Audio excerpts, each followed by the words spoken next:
அனைவருக்கும் வணக்கம். நம்ம இன்னைக்கு பார்க்க போகிறது ஜனவரி 25க்கான கரண்ட் அஃபேர்ஸ்.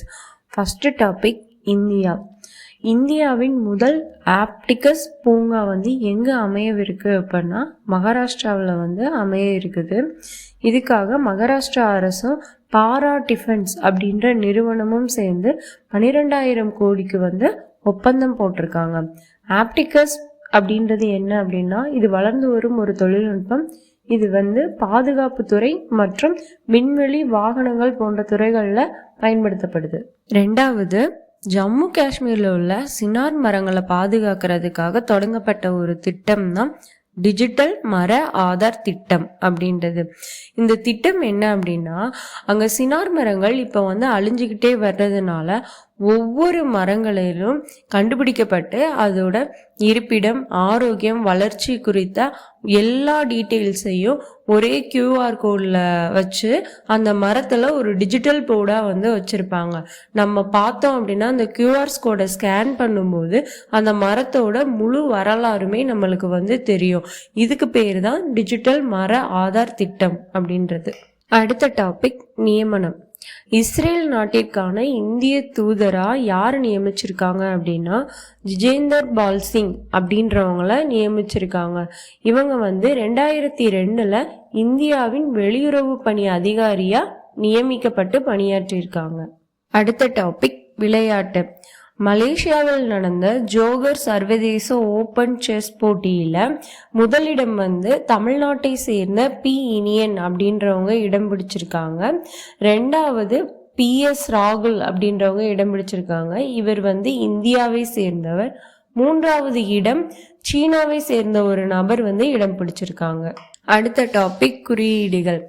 இந்த ஆண்டிற்கான நிதிவள குறியீட்டை நிதி ஆயோக் வெளியிட்டிருக்காங்க. அதுல முதல் மாநிலம் எது அப்படின்னா ஒடிசா. இந்த நிதிவள குறியீடு அப்படின்றது எதோட அடிப்படையில் கொடுக்கறாங்க அப்படின்னா GDP, மக்கள் தொகை, ஒட்டுமொத்த நிதிநிலைத்தன்மையோட அடிப்படையில தான் இந்த நிதிவள குறியீடை நிதி ஆயோக் வெளியிட்டிருக்காங்க. இதுல தமிழ்நாடு வளர்ந்து வரும் நிலையில இருக்குது. ரெண்டாவது, சக்தி வாய்ந்த பாஸ்போர்ட் தரவரிசை. இதுல இந்தியா 85வது இடத்துல இருக்கு. சக்தி வாய்ந்த பாஸ்போர்ட் தரவரிசை அப்படின்னா பாஸ்போர்ட் வச்சு விசா இல்லாம எத்தனை நாடுகளுக்கு நம்மளால செல்ல முடியும் அப்படின்ற எண்ணிக்கையை அடிப்படையா வச்சு கொடுக்கறது தான் இந்த சக்தி வாய்ந்த பாஸ்போர்ட் தரவரிசை. மூணாவது, உலகளாவிய இயற்கை பாதுகாப்பு குறியீட்டுல இந்தியா 176வது இடத்துல இருக்குது. அடுத்த டாபிக் முக்கிய தினங்கள். தேசிய வாக்காளர் தினம் என்னைக்கு அனுசரிக்கப்படுது அப்படின்னா ஜனவரி 25. ஏன் அப்படின்னா 1950 ஜனவரி 25 தான் தேர்தல் ஆணையம் உருவாக்கப்பட்டது. அதோட ஞாபகமா தான் தேசிய வாக்காளர் தினம் ஜனவரி 25 அனுசரிக்கப்படுது.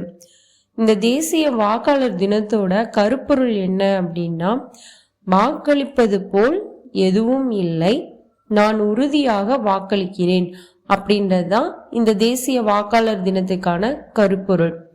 தற்போதைய தேர்தல் ஆணையத்தின் தலைமை தேர்தல் அதிகாரியா யார் இருக்கா அப்படின்னா ராஜீவ் குமார் அப்படிங்கிறவங்க. ரெண்டாவது, தேசிய சுற்றுலா தினம் என்னைக்கு அனுசரிக்கப்படுதுன்னா ஜனவரி 25.